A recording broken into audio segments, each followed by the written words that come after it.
বনে পদার্পণ করলো, তখন সে আস্তে আস্তে সেই তার কেনা রাজার বাড়ি ছেড়ে সে মাঝে পড়লো বিরাট বনে বহু দূর, যে 84 ক্রোশ বৃন্দাবন, তার কোনো সীমা নেই।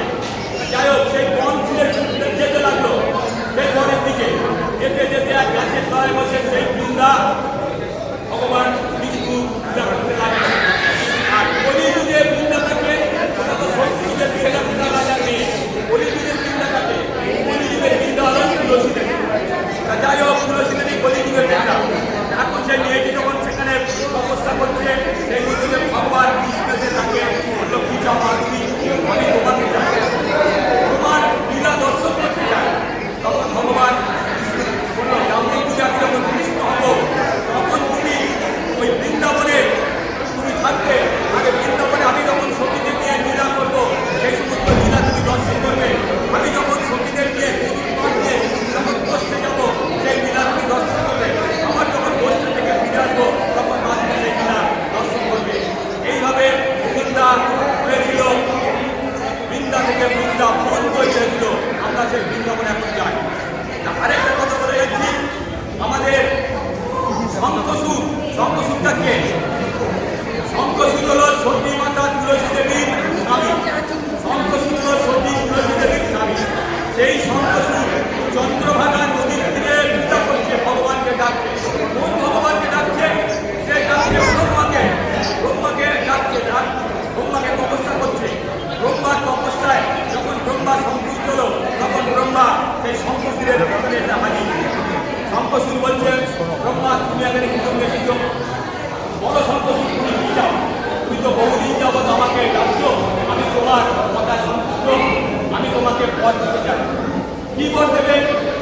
না, আমি যেন স্বর্গ মর্ত পাতা, এমনকি কোনো মানুষ পর্যন্ত যেন আমাকে হত্যা করতে না পারে। আকাশ পাতা সব জায়গায় আমি অমর হয়ে থাকতে চাই। কোনো ভগবান, কোনো দেব দেবতা যেন আমাকে হত্যা করতে না পারে। শঙ্খচূড় হল দ্বৈত রাজপরিবার। এই শঙ্খচূড় তখন ভগবান ব্রহ্মা কি করলো? তাকে সেই পথ দিয়ে দিল। তখন ভগবান ব্রহ্মা যখন তাকে সেই পথটা দিয়েছে, তখন ব্রহ্মা বলছে, শোনো শঙ্খচূড়, তুমি আগের জন্মে কি ছিলে? তখন শঙ্খচূড় বলতে পারছে না আগের জন্মে, পূর্বজন্মের কথা কেউ বলতে পারে? আমরা মনুষ্য সমাজ, আমাদের পুরনো জন্মের কথা আমরা বলতে পারি, তাহলে আমরা পূর্বজন্মের কথা আমরা বলতে পারবো না।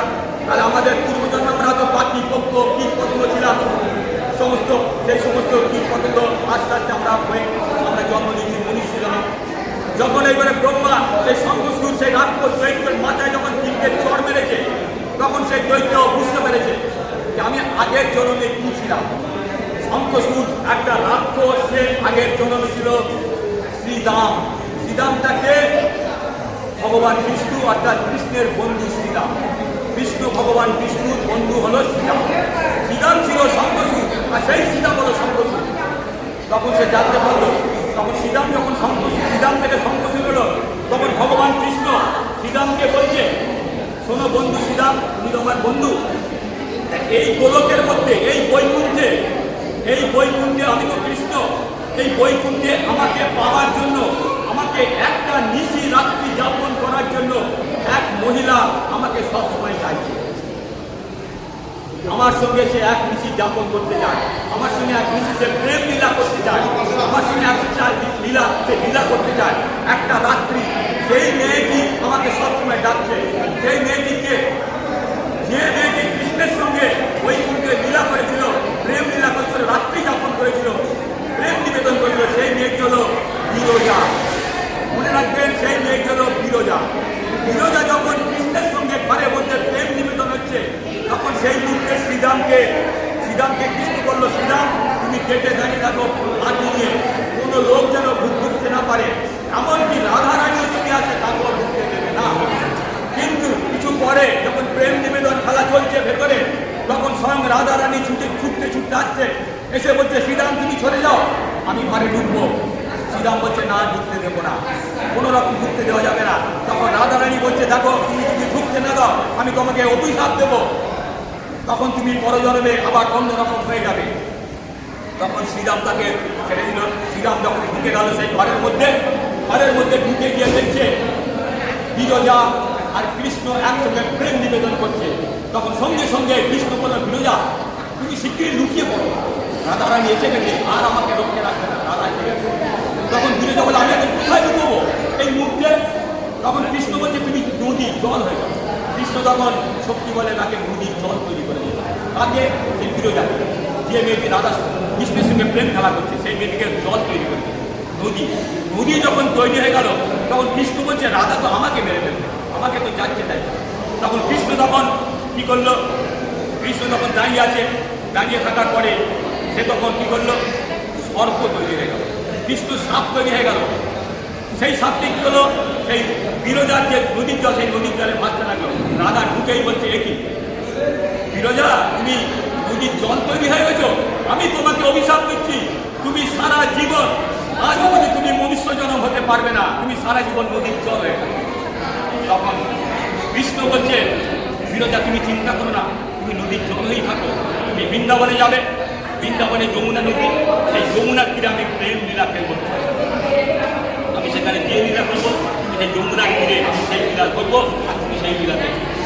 তখন কৃষ্ণ যখন এই কথা বললো, তখন এবারে সাপ থেকে সাপ, রাধা বলছে, কৃষ্ণ তুমি সাপ তৈরি হয়েছো, আজ তোমাকে ছাড়বো না।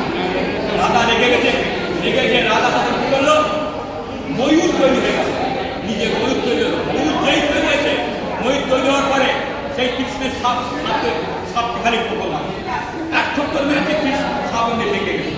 সাপ মানে কি? কৃষ্ণ। ফের একটা ঠোকর মেরেছে, ময়ূর, ময়ূর সাপের ক্ষতি করে, কৃষ্ণ ফের লেগে গেছে। ফের একটা ঠোকর মেরেছে, ফের কৃষ্ণ লেগে গেছে। আমরা কৃষ্ণকে সোজা বলে দেখি কি? কৃষ্ণ ব্যাকা। ব্যাকাটা হলো কিভাবে সেটা বুঝে নিন। ব্যাকাটা হলো রাধা রানী যখন ময়ূর তৈরি হয়েছিল, ময়ূরের কৃষ্ণকে তিন ঠোকর মেরে ব্যাকা তৈরি হয়েছিল। তখন কৃষ্ণ যখন ফের সাপ থেকে তখন কৃষ্ণ রূপ যখন ধারণ করলো, তখন হচ্ছে রাধা রানী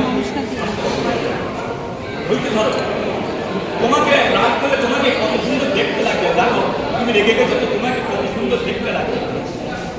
তখন রাধা যখন হইতে ধরেছে, চুপ করে গেছে। ঠিক আমাদের মনুষ্য সমাজটা তাই, আমাদের মনুষ্য সমাজে যদি স্বামী স্ত্রী ঝগড়া হয়, যদি একজন যদি ধৈর্য ধরে তার ভাইকে বলে যে তুমি ঝগড়া করো না, দেখো তোমাকে কত সুন্দর দেখতে লাগবে, তোমাকে চলো না তো কাপড় তুলে দিচ্ছি, তখন নিজের বউ তখন কি করবে? থেমে যাবে, ধৈর্য হারাবে না, থেমে যাবে। ঠিক আমাদের গীতার বাণী, ভগবান কৃষ্ণ আর মনুষ্য সমাজের বাণী তখন এইবারে সেই সাপ হয়েছে, সেই সাপটা তখন ভগবান কৃষ্ণ বলছে, এই সাপ কোথায় রাখবো? তখন শ্রীরাম বলছে, এই সাপ তুমি কোথায় নিয়ে যাবে? কৃষ্ণ বলছে, এই সাপ আমি এমন একটা দেবতার কাছে দেবো, সেই দেবতা হলো ত্যাগের দেবতা, যে সবসময় গাঁজা বাঁচতে ভগবান শিব। মানে শিবের কোমরে সাপ, গলায় সাপ, আর শিবের মাথায় যে জটায় যে সাপ আছে, শ্বেত সাপ হলো কৃষ্ণ। যে ছোট শ্বেত সাপ হলো শিবের মাথায় হলো কৃষ্ণ। যাই হোক, এইভাবে কৃষ্ণ ভগবান কৃষ্ণ